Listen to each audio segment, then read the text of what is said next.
साधक भाई बहनों, हम शुरुआत एक सच्ची घटना से करेंगे। आज से बहुत साल पहले संस्थान की रामकथा की टीम सिंगापुर गई थी। तो एक सुबह इस टीम की 3 साध्वी बहनें एक स्थल पर ब्रेकफास्ट करने के लिए बैठी हुई थी। उनके आसपास अलग अलग टेबल्स पर काफी फॉरेनर्स भी बैठे थे। अब साध्वी बहनें सोच रही थी कि इन सभी को ब्रह्म ज्ञान का मैसेज कैसे दिया जाए। अब इतने में वो क्या देखती हैं कि उन टेबल्स पर से उठ उठकर अपने आप वो फॉरेनर्स बहनों के पास आने लगे। वो इतने ओवरवेल्म थे, इतने अभिभूत थे। उन्होंने बताया कि जब आप तीनों बहनें यहाँ पर आकर बैठी तो आपके फोरहेड पर ये जो 3 लाइंस हैं, बहनों ने त्रिपुंड लगाया हुआ था। इन 3 लाइंस से एक तेज प्रकाश की चमक निकली, लाइट बीम निकली और हमें छू गई। हमें बताएं कि आप लोग कौन हैं और किस ऑर्गेनाइजेशन से हैं। तब साध्वी बहनों ने उन्हें बताया कि हम दिव्य ज्योति जागृति संस्थान से गुरुदेव श्री आशुतोष महाराज जी की शिष्याएं हैं। बहनों और भाइयों, सत्य का प्रचार प्रसार कभी हम और आप अपनी इंटेलेक्चुअल स्ट्रेंथ, अपनी स्पीकिंग स्किल्स के बेसिस पर, अपनी लियाकत, अपनी ताकत के बल पर कभी नहीं कर सकते हैं। आप देखें, जब जब भी सत्य ने इस संसार में क्रांतिकारी, परिवर्तनकारी रूप लिया है, तो उस क्रांति के केंद्र में, एपिसेंटर में आपको हमेशा हमेशा तृतीय नेत्र की साधना करने वाला एक साधक, एक तपस्वी खड़ा मिलेगा। ये हर युग में होता आया है, ये एक नेचुरल लॉ है। कन्याकुमारी की विवेकानंद रॉक, शिकागो अमेरिका जाने से पहले स्वामी विवेकानंद ने जिस पर बैठकर 3 दिन साधना की थी, ये रॉक इसी नेचुरल लॉ की प्रतीक है कि जब जब भी कोई विवेकानंद इस दुनिया को, इस समाज को बदलने के लिए निकला, तो उससे पहले उसने थोड़ा रुक कर, ठहर कर, ईमानदारी से अपने आप को अंतर जगत को समर्पित किया। इस तृतीय नेत्र की साधना में अपने आप को झोंका। उसके बाद उस साधक में से एक ऐसा विराट व्यक्तित्व, एक ऐसा महामानव प्रकट हुआ जिसको ये समाज हल्के में नहीं ले पाया। स्वामी विवेकानंद ने अपनी साधना के दौर में एक बार एक बात कही थी। उन्होंने कहा था, I shall burst upon this society like a bombshell। देखना, एक दिन मैं इस समाज की अज्ञानता पर बम बनकर फट पड़ूंगा। और आगे चलकर यही हुआ। इस सदे हुए साधक के एक आह्वान पर पाश्चात्य समाज भी एक बड़े परिवर्तन के लिए तैयार हुआ। ऐसे ही एक और उदाहरण है इस नेचुरल लॉ के, परफेक्ट एग्जाम्पल, भिक्षु बोधि धर्मा। कहते हैं उनके गुरुदेव प्रज्ञा तारा ने उन्हें आज्ञा दी थी कि बोधि, मैं चाहता हूं कि तू चाइना जाकर ज्ञान का, सत्य का प्रचार प्रसार करे। अब गुरु आज्ञा में जब बोधि धर्मा भारत से चीन पहुंचे तो उन्होंने वहां पाया कि वहां बौद्ध धर्म तो था, लेकिन उसमें आत्मा नहीं थी। हर और कर्म कांड छाया हुआ था। जिस बुद्धिस्ट मोनेस्ट्री में बोधि धर्मा ठहरे हुए थे, वहां के भिक्षु भी उनसे यही पूछते रहते कि आपने कितने ग्रंथ पढ़े हैं, आपको कितने सूत्र याद हैं। वहां के लियांग एम्परर वू से भी बोधिधर्मा की भेंट हुई। राजा उनसे पूछता है कि मैंने इतने बौद्ध मंदिर, इतने स्टूपास, इतने मोनेस्ट्रीज बनवाए, आप मुझे बताएं, how much merits have I earned. Bodhidharma बहुत स्ट्रेट फॉरवर्ड थे। वो कहते नो मेरिट्स एज सच, ये कुछ अच्छे कर्म हैं, लेकिन इनसे मुक्ति नहीं मिलने वाली राजन। राजा कहता है वो द्वार है, आप वहां से बाहर जा सकते हैं। अब बोधिधर्मा सोचते हैं कि मैं क्या करूं, यहां तो कोई सत्य के बारे में, ज्ञान ध्यान के बारे में, अंतर जगत की प्रैक्टिकल साधना के बारे में जानना सुनना चाहता ही नहीं है। मैं गुरुदेव प्रज्ञा तारा की आज्ञा को कैसे पूरा करूं? ऐसे में हिस्टोरिकल रिकॉर्ड्स बताते हैं कि बोधिधर्मा वहां के शाओलिन टेम्पल के पास वाली एक गुफा में प्रवेश करते हैं। एक दीवार के सामने बैठकर वो 9 साल सतत साधना करते हैं। ऐसी संकल्पवान ध्यान साधना, ऐसी साधना जिसकी एक छोटी सी झलक हम आपको दिखाना चाहेंगे ताकि हम सब भाई बहन उनसे प्रेरणा ले सकें। कहते हैं जब बोधिधर्मा साधना में बैठा करते तो उन्हें बार बार नींद आती, नींद के झटके आते। तो ऐसा कहा जाता है कि एक दिन बोधिधर्मा को अपने आप पर इतना गुस्सा आया, इतना गुस्सा कि मैं साधना में सो क्यों जाता हूं, कि उन्होंने अपनी दोनों आंखों की पलकों को उठाकर काट डाला। भाइयों बहनों, ये एक सिंबॉलिक रेफरेंस है, एक इंस्पिरेशनल सिंबोलिज्म है, एक सांकेतिक भाषा में कुछ कहा जा रहा है कि बोधिधर्मा ने नींद के झटकों के साथ साधना करना स्वीकार नहीं किया था।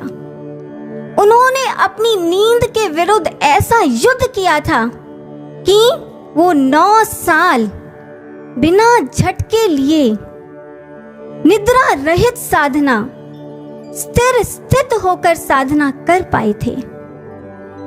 यही नहीं, कहते हैं कि जब बोधिधर्मा घंटों साधना करते तो उनकी कमर और उनके पांव, नीचे के पांव दुखने लगते।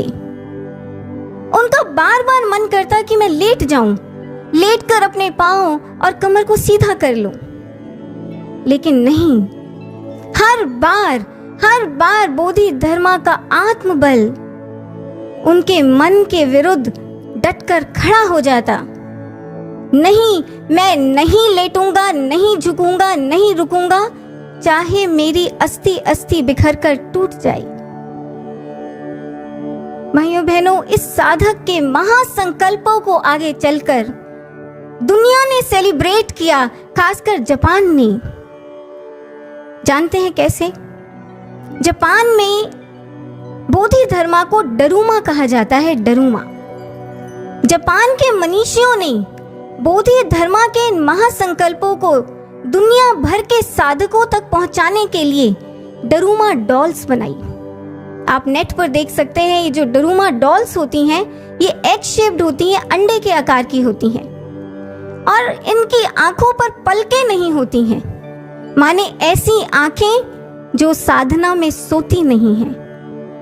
और सबसे इंस्पिरेशनल बात, आप इन डॉल्स को यूं हाथ से धक्का देकर नीचे गिराने की कोशिश करें तो ये गिरती नहीं, ये लेटती नहीं, ये एकदम से यूं ऊपर उठकर बैठ जाती हैं। आप कितनी भी कोशिश करें इन्हें लिटाने की, ये एकदम स्प्रिंग की तरह ऊपर उठकर आ जाएंगी। इसको जापानीज एक्सप्रेशन में कहा गया नाना करोबी याउकी, means you knock it 7 times down, it will come 8 times up. माने अगर आपका आलसी मन आपको 7 बार गिराने, लिटाने, सुलाने की कोशिश करे तो आप उससे भी बड़े उत्साह और संकल्प के साथ 8 बार उठकर बैठो और साधना करो। ठीक जैसी साधना दरुमा ने, बोधि धर्मा ने की थी। इसका परिणाम, इस साधना का परिणाम क्या निकला? कहा जाता है कि गुफा की जिस दीवार के सामने बैठकर दरुमा ने, बोधि धर्मा ने साधना की थी, ऐसी मान्यता है कि 9 सालों के बाद उस दीवार पर बोधि धर्मा का अक्ष छपा मिला। अब जब पत्थर की शिला पर प्रभाव पड़ गया तो भाइयों बहनों, समाज के हृदयों पर कैसे ना पड़ता। इतिहास बताता है कि ईस्ट एशिया के एक बहुत बड़े भूभाग में आगे चलकर बोधि धर्मा ने ज्ञान का, सत्य का प्रचार प्रसार किया। उन्होंने ज़ेन फिलॉसफी, ज़ेन मत का परचम लहराया। ज़ेन, ZEN, ज़ेन का मतलब होता है सिटिंग मेडिटेशन। इसे संस्कृत में कहते हैं ध्यान। माने कर्म कांड छोड़ो, बैठो और ध्यान करो, अंतर जगत की साधना करो। अपने समय में इस सत्य का डंका बजा दिया था बोधि धर्मा ने। ऐसे होते हैं साधक जो स्वयं को बदलते हैं और फिर समाज को बदल कर रख देते हैं। ऐसे ही एक विजयी योद्धा साधक हुए हैं जैन मत के 24वें तीर्थंकर महावीर स्वामी। कहते हैं इन्होंने 12.5 साल प्रचंड तप साधना की। 12 साल 6 महीने 15 दिनों तक प्रचंड तप साधना और पूर्ण कैवल्य पद को पाया।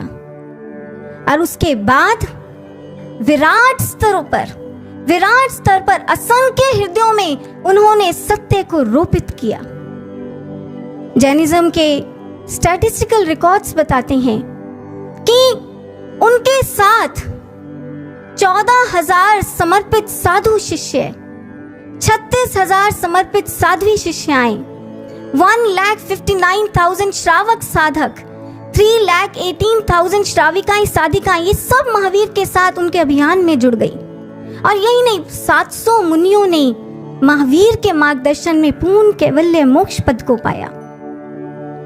ऐसे ही महात्मा बुद्ध ने पहले स्वयं बोधि वृक्ष के नीचे बैठकर साधना की, सतत साधना की, पूर्णता को पाया, संबोधि को पाया, सम्यक संबोधि को, बोधत्व को पाया। और उसके बाद उन्होंने धर्म चक्र का प्रवर्तन कर दिखाया, पूर्ण प्रवर्तन। ऐसे ही ज़ोरास्ट्रियनिज्म के फाउंडर संत ज़ोरास्टर कहते हैं कि ईरान में एक समय ऐसा था जब ज़ोरास्टर की अंतर अनुभूतियों को पूरी तरह रिजेक्ट कर दिया गया था। लेकिन ऐसे में ज़ोरास्टर ने अहुर मज्दा माने ब्रह्म की साधना की और इस साधना के प्रभाव से उन्होंने पूरे के पूरे पर्शियन एम्पायर में सत्य की मशाल जला दी। ऐसी आदि गुरु शंकराचार्य जी। भाइयों बहनों, भारत भर में केरला से लेकर केदारनाथ तक आप ऐसे कई तपस्या स्थल और गुफाएं पाएंगे जिनमें बैठकर हर बड़े काम से पहले शंकराचार्य जी ने साधना की। जब उन्होंने महान ग्रंथ सौंदर्य लहरी की रचना की तो उससे पहले श्रीनगर की एक पहाड़ी है गोपादरी, उस पहाड़ी पर एक गुफा है, उस गुफा में बैठकर साधना की। जब उन्होंने ब्रह्म सूत्र के पर कमेंट्री लिखी तो उससे पहले वो हिमालय के व्यास तीर्थ गए, वहां बैठकर साधना की। इस तरह आप किसी भी संत के जीवन को देख लें, भाइयों बहनों, किसी भी संत के जीवन पर रिसर्च करके देख लें, आपको यही सीक्वेंस देखने को मिलता है। पहले साधना और फिर सत्य का बड़े स्तर पर प्रचार प्रसार। ऐसे ही भाइयों बहनों, हम और आप आज चाहे किसी भी स्थिति परिस्थिति में हैं, चाहे हमारी अवस्था इन संतों के जैसी भी नहीं है, लेकिन फिर भी एक बात तो पक्की है कि हम वो साधारण लोग भी नहीं हैं। गृहस्थ होने पर भी आप वो आम लोग नहीं हैं जो सिर्फ और सिर्फ अपने घर परिवार के 5-7 सदस्यों के लिए ही दौड़ते भागते और कमाते हैं, उन्हीं के लिए जीते और उन्हीं के लिए मर जाते हैं। हम इतना साधारण जीवन जीने के लिए नहीं बने हैं, क्योंकि हमारे गुरु महाराज जी ने हर मंच से, हर प्रश्नोत्तरी के अंत में ये बात हम सभी से प्रचारकों से, गृहस्थी साधकों से, हम सभी से कही, बार बार बड़ी उम्मीदों के साथ ये बात कही है कि आप सबको बहुत कुछ करना है।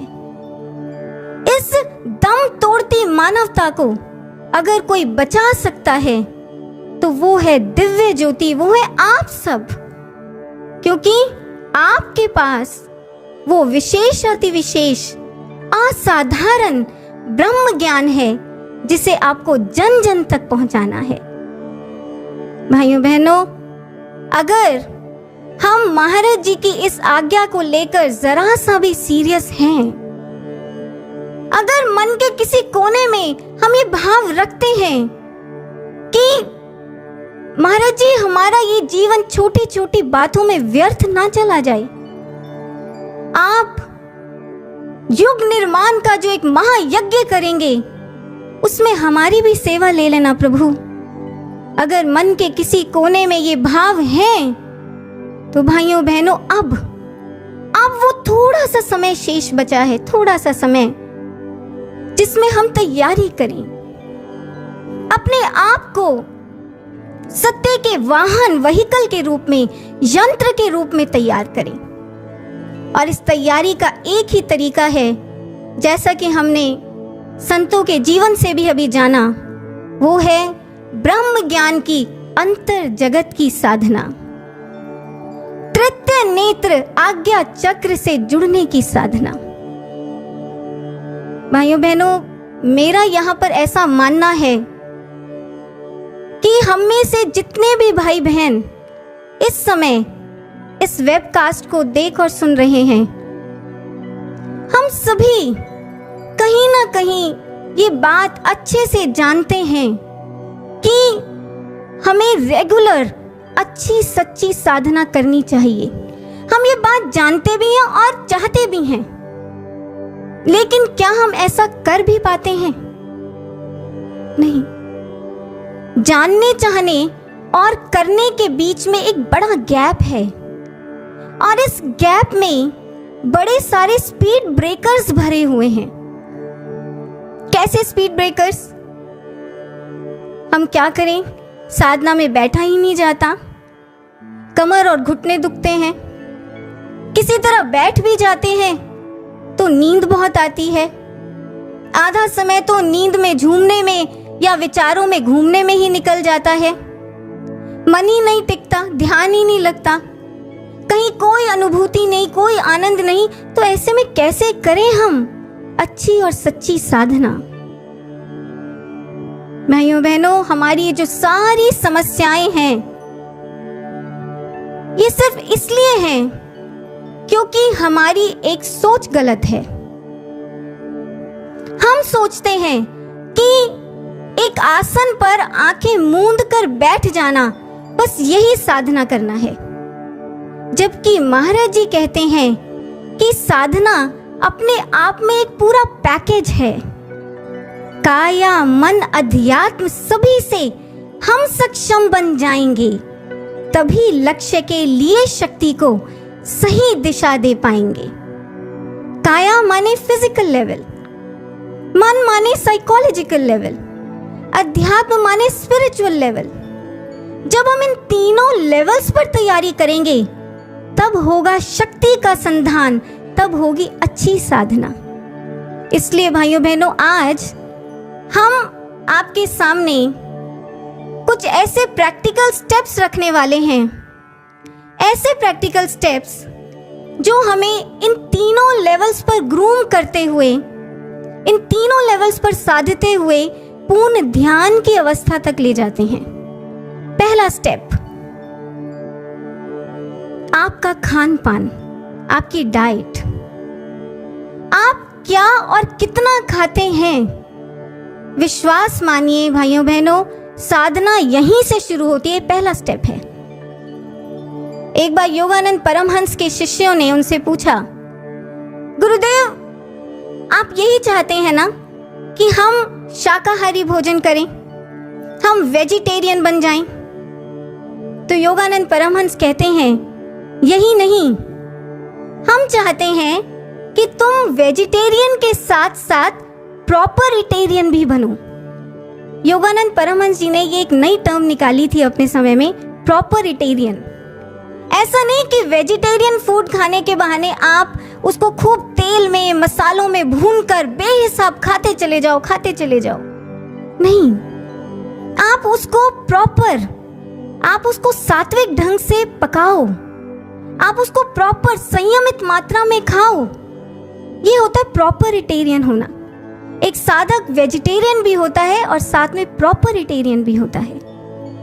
ऐसी ही, बिल्कुल ऐसे ही डिसिप्लिन में ठाकुर रामकृष्ण परमहंस अपने शिष्यों को रखा करते थे। कहते हैं कि ठाकुर रामकृष्ण परमहंस रोजाना रात को अपने शिष्यों को दक्षिणेश्वर मंदिर के अलग अलग स्थलों पर साधना करने के लिए भेज दिया करते थे।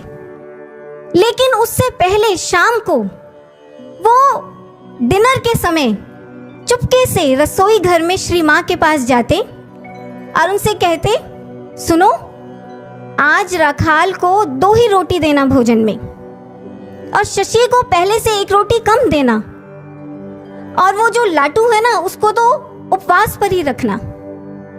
अब श्री माँ विरोध करती, कहती कि युवा बच्चे हैं, बढ़ता शरीर है इनका, इनको भरपेट खाने दो।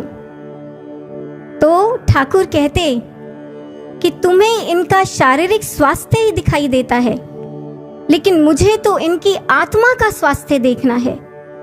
अगर ऐसे ठूस ठूस कर भर पेट खाएंगे तो मुझे साधना में ये इधर उधर लुढ़के हुए, ऊँघते हुए मिलेंगे। और ये सच्चाई है भाइयों बहनों, एक साइंटिफिक फैक्ट है कि जब हम साधना में बैठते हैं तो हमारा ये जो शरीर है वो एक डाईपोलर सिस्टम बन जाता है, जिसमें 2 पोल्स होते हैं। एक ये अपर पोल होता है हमारा आज्ञा चक्र, और नीचे का एक पोल होता है हमारा स्टमक, पेट, हमारा इंटेस्टाइन एरिया। अब मान लीजिए आपने दिन भर अपनी मन मर्जी का खूब खाया पिया बेहिसाब, और उसके बाद आप साधना में बैठे, तो अब क्या होगा? आपका ये जो नीचे का पोल है, पेट, इंटेस्टाइन एरिया, इसमें भार होगा, इसमें ये ग्रेविटी एक्सर्ट करेगा। साधना में आप सुमिरन के लिए श्वास ऊपर की ओर खींचेंगे, अपनी चेतना की ऊर्जा को ऊपर की ओर खींचेंगे, और ऊपर ये जो पोल है आज्ञा चक्री सूक्ष्म है, हल्का है, नीचे का पोल भारी है। अब ऐसे में जो शक्ति है, ऊर्जा है, वो किस ओर खींचेगी? ऑब्वियसली जहां भार होगा नीचे की ओर जाएगी। और नीचे है, निम्न चक्रों में प्रमाद है, आलस्य है, वासनाएं हैं। तो बड़ी ऑब्वियस सी बात है भाइयों बहनों कि ऐसे में साधना में नींद आएगी ही आएगी। उल्टे पुल्टे विचार तंग करेंगे ही करेंगे, तो ध्यान कैसे लगेगा? इसीलिए उपनिषद काल के एक शिष्य ने जब अपने गुरु से पूछा, आचार्य से पूछा कि चित्त की चंचलता गुरुवर साधना में बहुत तंग करती है, मैं क्या करूं? तो आचार्य कहते हैं, वत्स मिताहारः, वत्स तू कम खा। मैं कितना कम खाऊं आचार्यवर? तो आचार्य उसे मैथमेटिकली डिवाइड करके बताते हैं कि तू आधा पेट भोजन किया कर, 1/4 चौथाई भाग तू पानी के लिए खाली छोड़ा कर, पानी पीने के लिए खाली छोड़ा कर, और बाकी बचा हुआ चतुर्थांश विवर्जितः, बाकी बचा हुआ चौथाई भाग तू सुमिरन के लिए, श्वास लेने आने जाने के लिए खाली छोड़ा कर। इस तरह से तू भोजन किया कर। भाइयों बहनों, ये भी ध्यान रखना है कि ऐसा ना हो कि हम इतना कम भोजन करें, इतना कम खाएं कि हम कमजोरी से हमें चक्कर आने लगे, हम साधना में ही ना बैठ पाए। इसलिए मॉडरेट खाना है, जैसा ऋषि ने बताया। कम नहीं खाना है और ज्यादा तो बिल्कुल नहीं खाना है। भाई बहनों, और कुछ नहीं तो अपने महाराज जी से ही प्रेरणा ले सकते हैं। हमारे महाराज जी गुरुदेव श्री आशुतोष महाराज जी, जो स्वयं ज्ञान स्वरूप हैं, ध्यान स्वरूप हैं, लेकिन फिर भी महाराज जी स्वयं बीच बीच में नेचुरोपैथी डाइट, कच्ची घिया, कच्चा करेला, कच्ची भिंडी, ये सब महाराज जी लेते रहे हैं, स्वयं महाराज जी लेते रहे हैं। और हम साधक तो साधना की बहुत निचली पहली दूसरी सीढ़ी पर अभी लड़खड़ा कर खड़े हैं। तो हमारे लिए तो ये बहुत जरूरी है ध्यान रखना कि हम सात्विक और संयमित खाएं। ये साधना का पहला स्टेप है। साधना का दूसरा स्टेप, ये स्टेप भी डाइट, भोजन से ही रिलेटेड है, लेकिन मेंटल डाइट से, मानसिक भोजन से। हमारी आंखें, हमारे कान, हमारी नासिका, माने हमारी इंद्रियां जो कुछ भी इस बाहरी संसार से कैप्चर करती हैं और उसे आगे मन को देती हैं, वो हमारे मन का भोजन बन जाता है। हमारा ये मानसिक भोजन कैसा है? यकीन मानिए भाइयों बहनों, ये भी साधना का एक बहुत इंपॉर्टेंट स्टेप है। कैसे? आइए इस कॉन्सेप्ट को आज हम एक बड़े अद्भुत अलौकिक अनुभव से समझेंगे, जो गुरु महाराज जी ने अपने एक शिष्य को कराया। एक दिन वो साधना में बैठा हुआ था, तो उसने अपने सामने देखा कि बहुत सारी तरह तरह की डरावनी आकृतियां, भयावह फिगर्स उसके सामने खड़ी हैं। महाराज जी उसे संकेत करके कहते हैं कि देख, ये काल है, काल, ये काल के अलग अलग रूप हैं। और महाराज जी के ऐसा कहते ही वो जो आकृतियां हैं वो तरह तरह के गैजेट्स में, मोबाइल फोन में, लैपटॉप स्क्रीन में, सिनेमा स्क्रीन में, वो ड्रग्स में, इन सब रूपों में बदलती जाती हैं। अब इसके आगे इसी श्रृंखला में महाराज जी उस भाई को एक और अनुभव कराते हैं। एक दिन वो भाई जो है, उसने पहले टीवी देखा, उसके बाद उसने लैपटॉप पर वीडियो गेम खेलने लगा। वो तो ऐसे में एकदम से उसके मन में भाव आया कि मैं साधना करता हूं, और वो वीडियो गेम को बीच में ही छोड़कर साधना में बैठ गया। अब अभी 45 मिनट्स ही हुए थे कि एकदम से क्या हुआ कि उसका जो सूक्ष्म शरीर है वो उसके स्थूल ग्रॉस बॉडी से, शरीर से बाहर निकल आया। अब देखिए क्या होता है, ये जो सूक्ष्म शरीर है ये पूरे घर में घूम रहा है, लेकिन उसे आसपास सब कुछ बहुत धुंधला धुंधला दिख रहा है, बहुत धुंधला धुंधला, और कुछ सुनाई नहीं दे रहा। पड़ोस के बच्चे क्रिकेट खेल रहे थे, पहले उसको उनकी आवाजें आ रही थी, लेकिन अब इस सूक्ष्म शरीर को वो शोर भी नहीं सुनाई दे रहा। लेकिन जैसे ही वो सूक्ष्म शरीर उस लैपटॉप के पास से गुजरता है, उस लैपटॉप के पास से जिस पर अभी भी वो वीडियो गेम चल रहा था, तो इस सूक्ष्म शरीर को उस लैपटॉप पर वो वीडियो गेम स्पष्ट रूप से दिखता भी है और सुनता भी है। हेडफोन से उस वीडियो गेम का जो बैकग्राउंड म्यूजिक है वो उसको क्लियर सुनाई देता है। अब इसके आगे भी अनुभव चलता है, लेकिन फाइनली वो भाई, वो जो सूक्ष्म शरीर है वो अपनी स्थूल देह में वापस एंटर कर जाता है, और इसी के साथ अनुभव खत्म होता है। अब देखिए भाइयों बहनों, कितनी दिव्य प्रेरणा है। महाराज जी ने उस भाई को, और उस भाई के माध्यम से हमारे पूरे साधक समाज को महाराज जी ने ये समझाया है कि ये जो मन को मजे दिलाने वाले गैजेट्स हैं, मीडिया एप्लीकेशंस हैं, सोशल मीडिया एप्लीकेशंस हैं, मीडिया एप्लीकेशंस हैं, मल्टीमीडिया है, ओटीटी प्लेटफॉर्म्स हैं, ये सारे इस समय काल के ही भयावह विकराल मायावी रूप हैं। इसलिए संभल कर, सतर्क होकर, विवेक से इनका इस्तेमाल करो, क्योंकि इन प्लेटफॉर्म्स पर परोसे जाने वाली रंग बिरंगी दुनिया इतनी उत्तेजना भरी होती है, filled with passion, ultimate passion, कि इनका जो प्रभाव है वो हमारी स्थूल शरीर से भी पार जाकर, स्थूल शरीर को पार करके सूक्ष्म स्तर तक, माने मन तक, और मन के भी सबकॉन्शियस लेवल, चित्त तक पहुंच जाता है। आप ऐसा जो कुछ भी देखते हैं, सुनते हैं, पढ़ते हैं या महसूस करते हैं, जिसमें उत्तेजना है, जिसमें हिंसा है, जिसमें अश्लीलता है, वासना है, तो वो सब एक बार पढ़ने, सुनने या देखने भर से बस बात वहीं खत्म नहीं हो जाती है।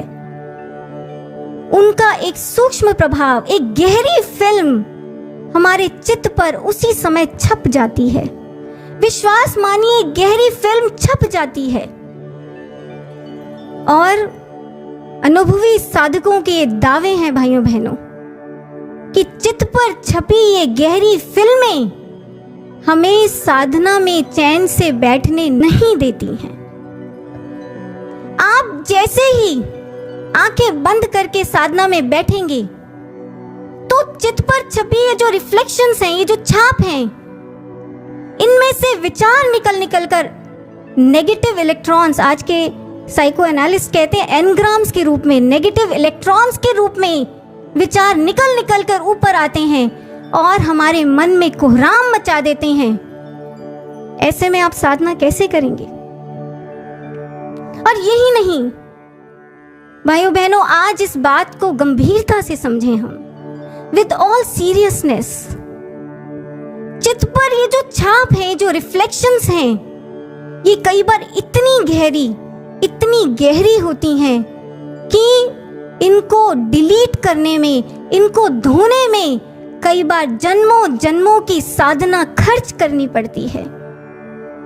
कई जन्मों की तप साधना इन्वेस्ट करनी पड़ती है इनको डिलीट करने के लिए, धोने में घोर पश्चाताप करना पड़ता है। एक बार योगानंद परमहंस जी का एक शिष्य अचानक से कुछ दिनों के लिए आश्रम से गायब हो गया। उसने बेलगाम होकर अपने मन को खूब मौज मस्ती कराई, ये सोचकर कि let me have some break.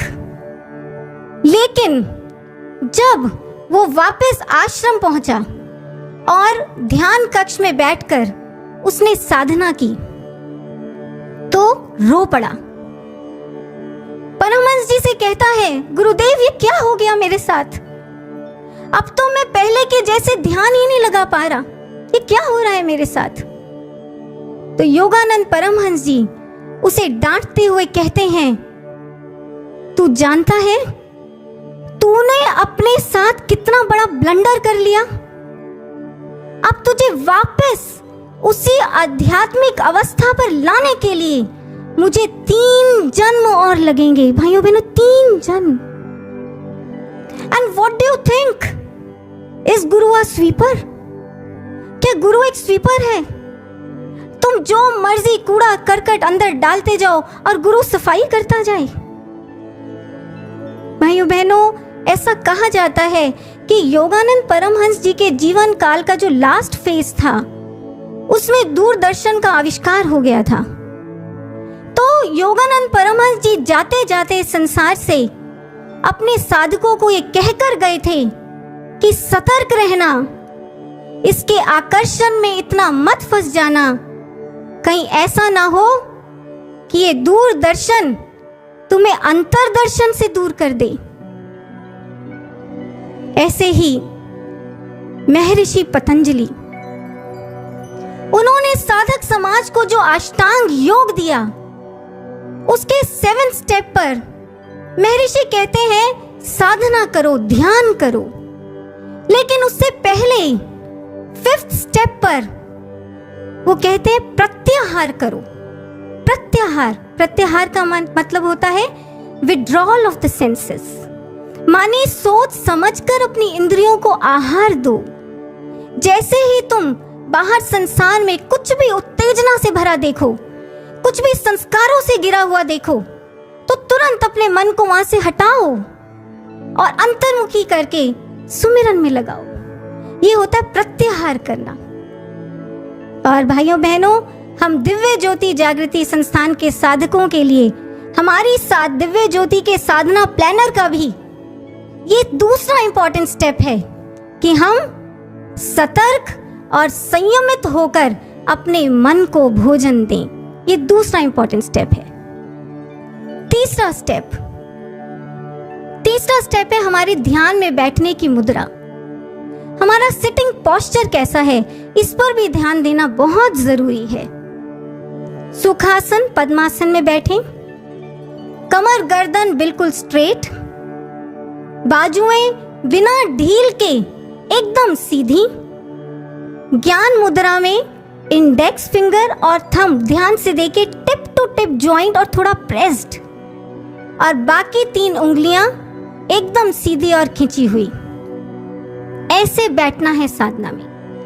हाँ, लेकिन जिन लोगों को कोई रोग है या वृद्धावस्था के कारण कोई समस्याएं हैं, उनके लिए ये स्टेप ऑप्शनल है, लेकिन बाकी सबके लिए ये जो स्टेप है ये मैंडेटरी स्टेप है। साधना में बिल्कुल सीधे तन कर बैठें, क्योंकि जब हम ऐसे बैठते हैं तो हमारे शरीर में भाइयों बहनों एक सूक्ष्म सर्किट बन जाता है। अनुभवी साधक इस बात को जानते हैं। हमारे शरीर में एक सूक्ष्म सर्किट बन जाता है, जिसकी वजह से जो सुमिरन का करंट है वो बहुत सहजता से ऊपर उठता है, ध्यान अच्छे से लगता है। तो इसलिए साधना का पोस्चर, उसका ध्यान रखना है। ये तीसरा स्टेप है। साधना का चौथा स्टेप, साधना के लिए साध्य का आवाहन। हम क्या करते हैं भाइयों बहनों, हम एक आसन पर बैठकर आंखें मूंद कर सीधा अंतर जगत में ध्यान लगाने की कोशिश करने लगते हैं। लेकिन ये एक बड़ी गलती है जो हम कर बैठते हैं, क्योंकि हम इस बात को समझें कि हमारी ये जो ब्रह्म ज्ञान की साधना है, ये कुछ टेक्निकल पोस्चर्स में बैठना, कुछ टेक्निकल प्रोसीजर्स या क्रियाओं को करना भर नहीं है। मुझे याद है भाइयों बहनों, एक बार हमने गुरु महाराज जी से ये कहा था कि महाराज जी, हमारे पुराणों में ये जो ब्रह्म ज्ञान की टेक्निक है, इसको पूरी की पूरी तरह खोल कर लिख दिया गया है। महाराज जी कहते तो क्या हुआ, पुराण टेक्निक ही तो बताते हैं, पुराण गुरु कृपा थोड़े ना कर सकते हैं। और ये सच्चाई है। इसलिए भाइयों बहनों, आज हम उन कॉर्पोरेट माइंडेड साधकों से भी ये बात कहना चाहेंगे जो संस्थान से ब्रह्म ज्ञान की दीक्षा तो ले जाते हैं, लेकिन एक डी स्ट्रेसिंग मेडिटेशन टेक्निक के तौर पर उसकी प्रैक्टिस करते हैं। आप समझें, गुरु सिर्फ अंतर जगत में एंट्री कराने के लिए नहीं चाहिए। अंतर जगत की भीषण यात्रा टेढ़ी मेढ़ी डगर पर भी हमारा हाथ पकड़कर सद्गुरु ही चलाते हैं।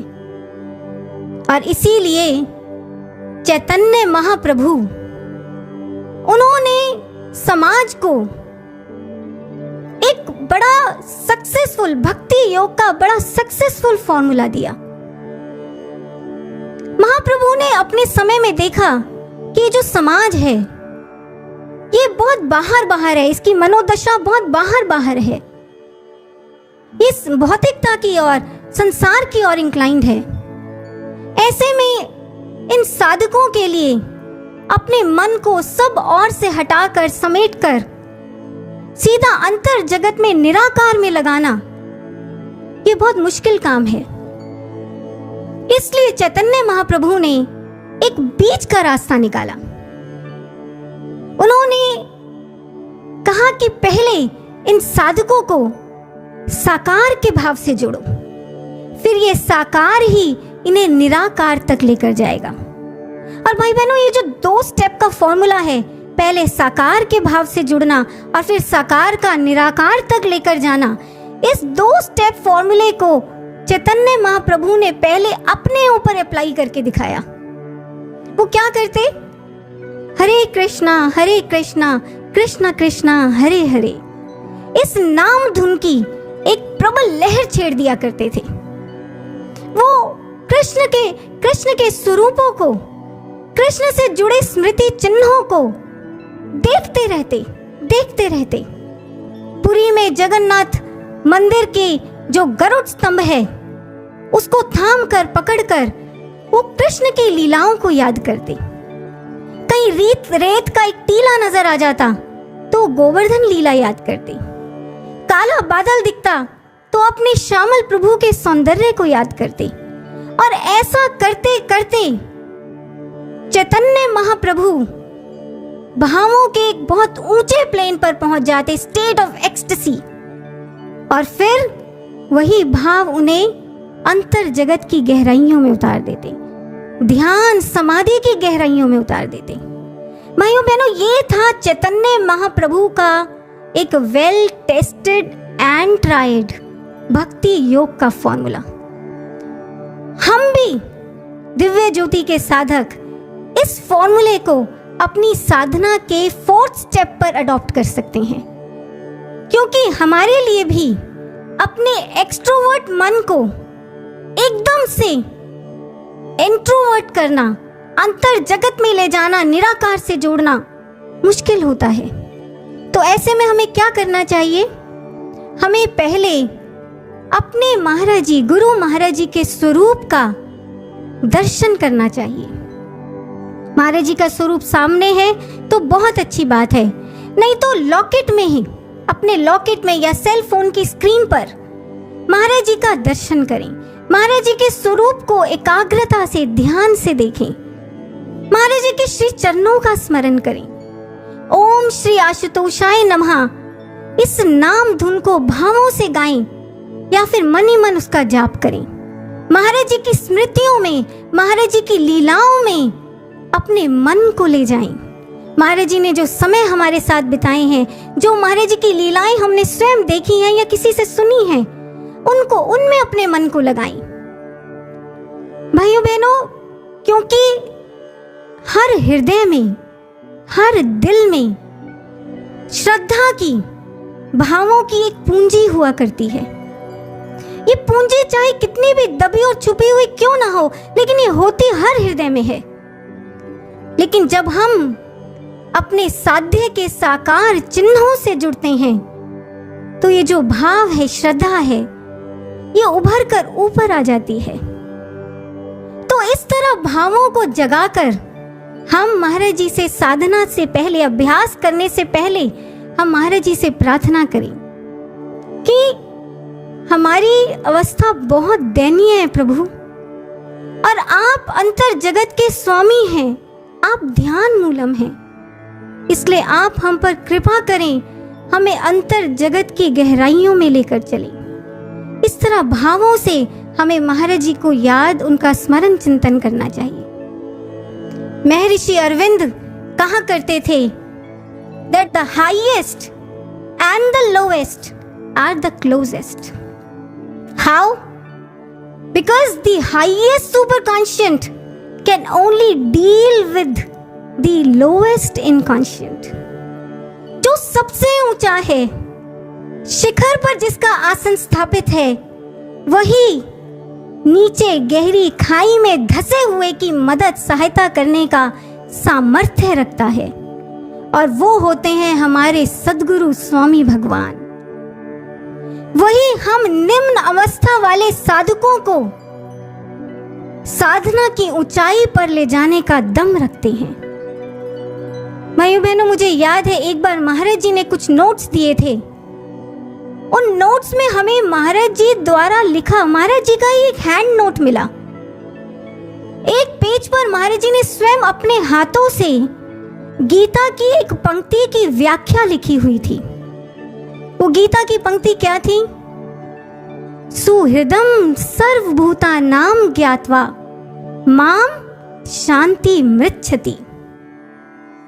अब व्याख्याकारों ने तो इस पंक्ति की अपने अपने ढंग से व्याख्या की है, लेकिन हमारे दिव्य गुरुदेव ने अपनी दिव्य शैली में इसका क्या अर्थ लिखा।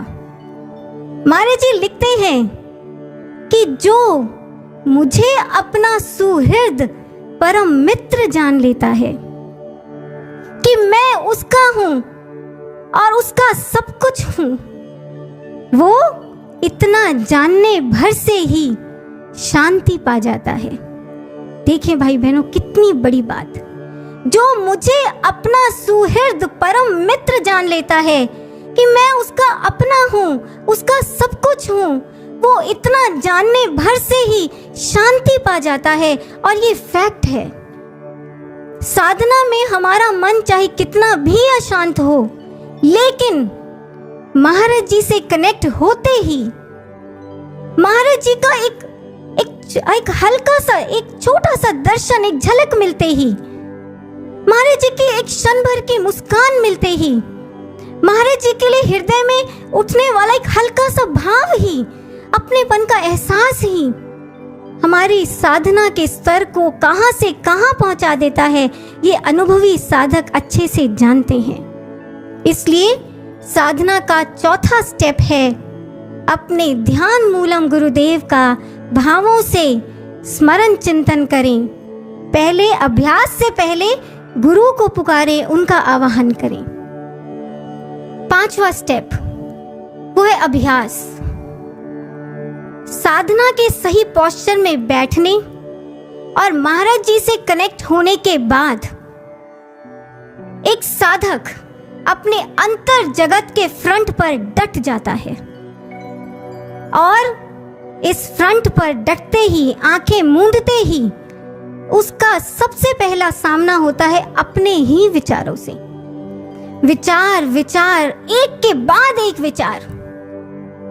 अब ऐसे में भाइयों बहनों, हम एक और बड़ी गलती कर बैठते हैं कि हम इन विचारों से जूझने में, इन विचारों में इंडल्ज होने में लग जाते हैं।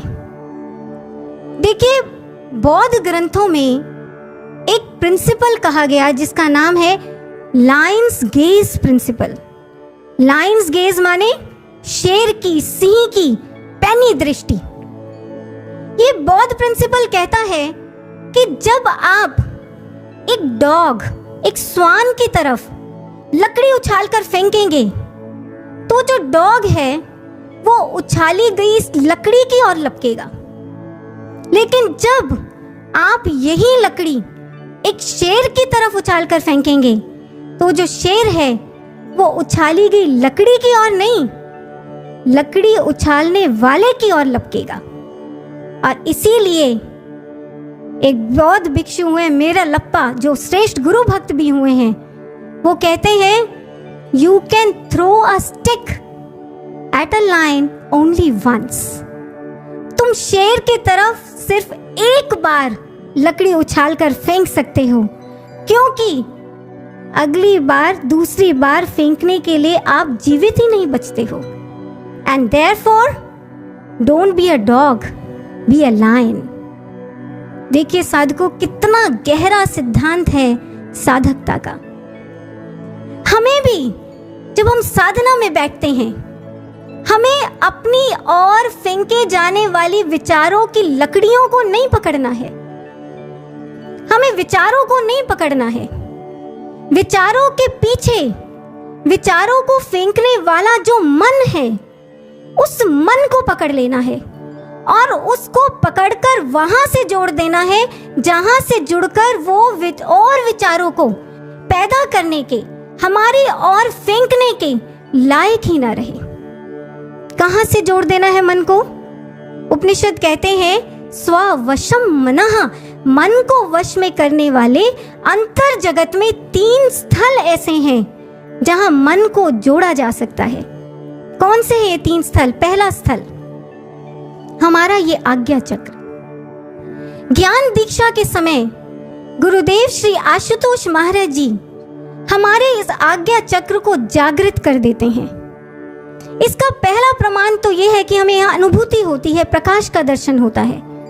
लेकिन इसका दूसरा प्रमाण यह है कि आज्ञा चक्र जागृत होते ही इस चक्र में एक सूक्ष्म मैग्नेटिज्म, एक सूक्ष्म चुंबकीय आकर्षण प्रकट हो जाता है।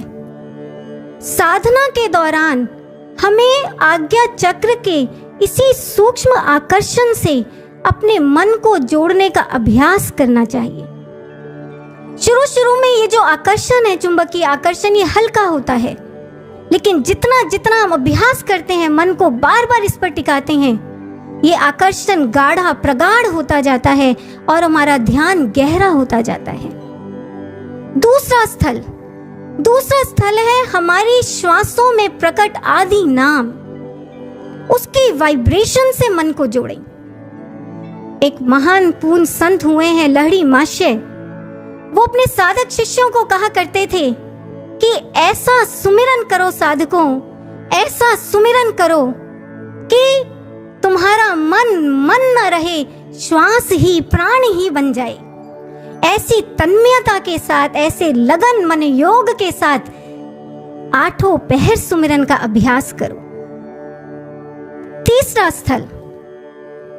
स्थल है ब्रह्मनाद, पावरफुल कॉस्मिक म्यूजिक, जो हम दिव्य ज्योति के साधकों को यहाँ अंतरिक्ष में सुनाई देता है। भाइयों बहनों, अपने मन को इस नाद को सुनने में लगाना चाहिए, तन्मयता से इस नाद को सुने। एक उपनिषद काल के ऋषि हुए हैं, वो अपने परेशान शिष्य को समझाते हुए कहते हैं कि वत्स, तू क्यों चिंता करता है? सर्व चिंताम समुत्सृजा, सारी चिंताओं को एक तरफ करके, सारी उठा पटक से अपने मन को हटा के, नादम एव अनुसंध्यानम, तू नाद का अनुसंधान कर।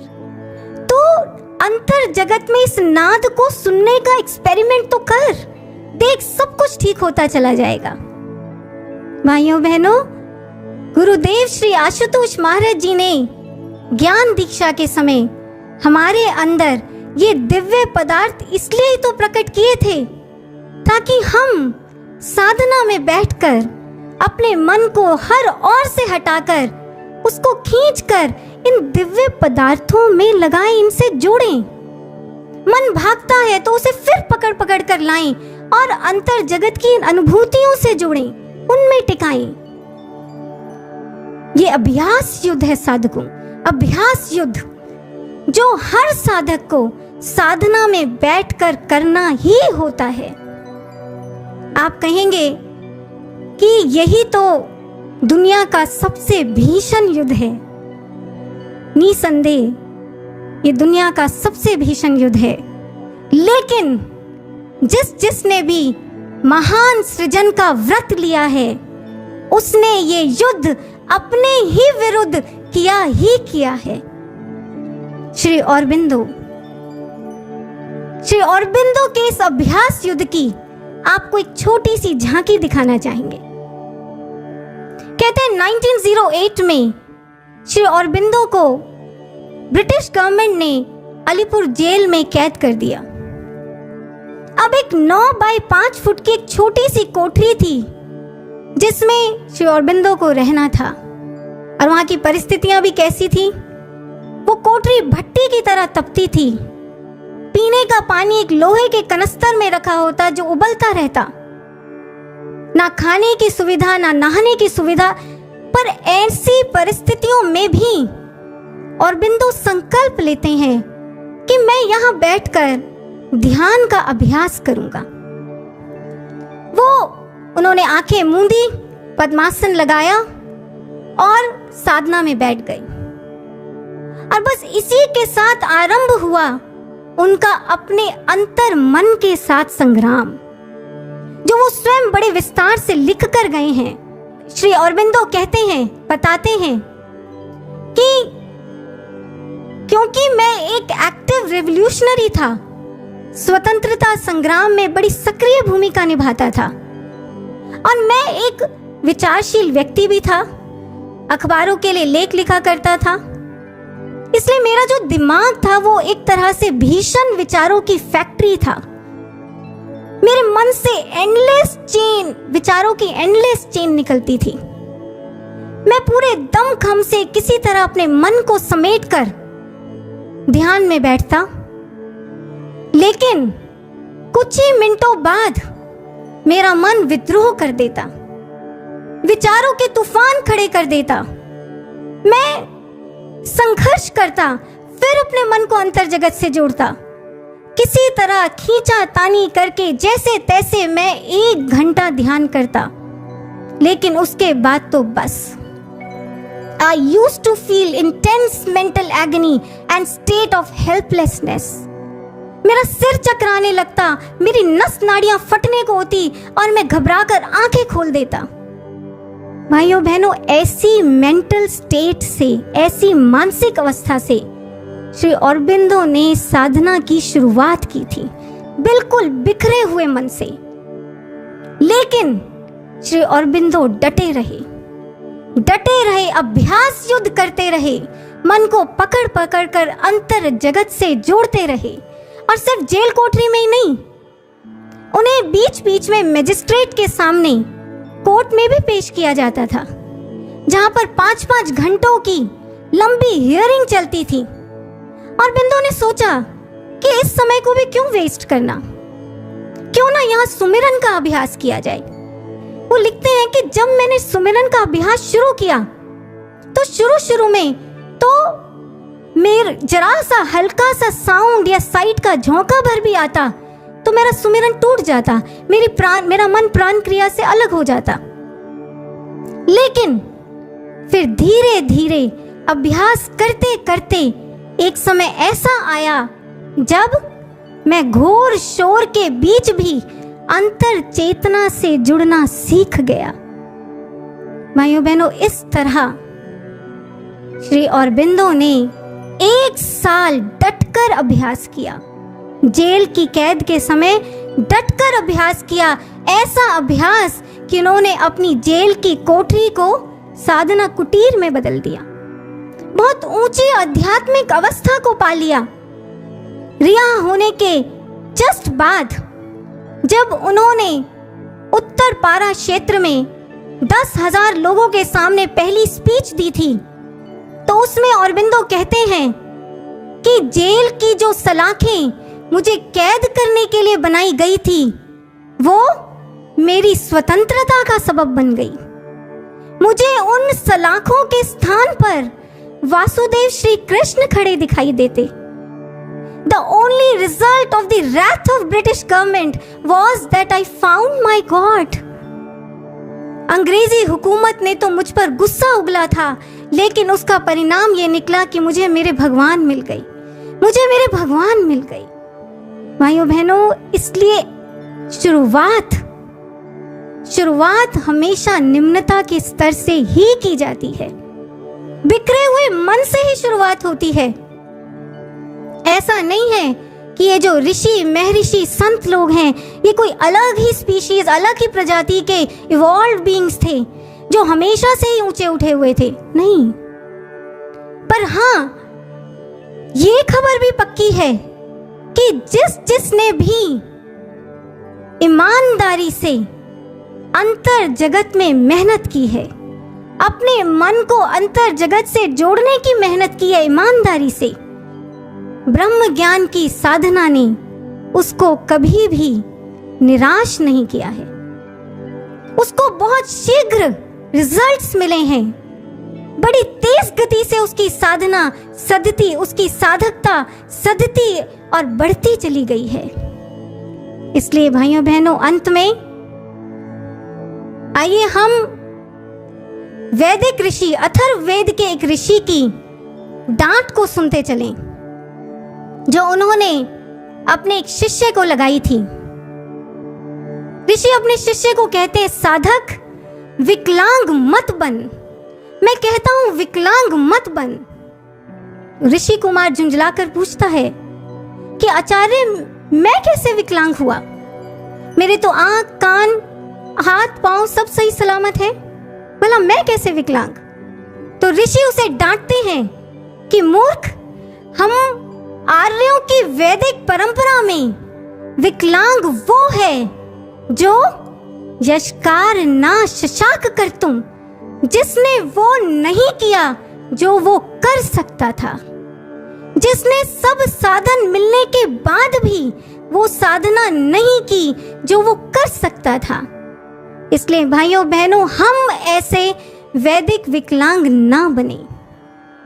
जब भी हमारा मन साधना के समय को स्किप करे या साधना में बैठकर भी हमारा मन ठीक से जुड़कर अभ्यास ना करे, तो अपने आप को हम यही वैदिक डांट लगाएं, साधक विकलांग मत बन, विकलांग मत बन।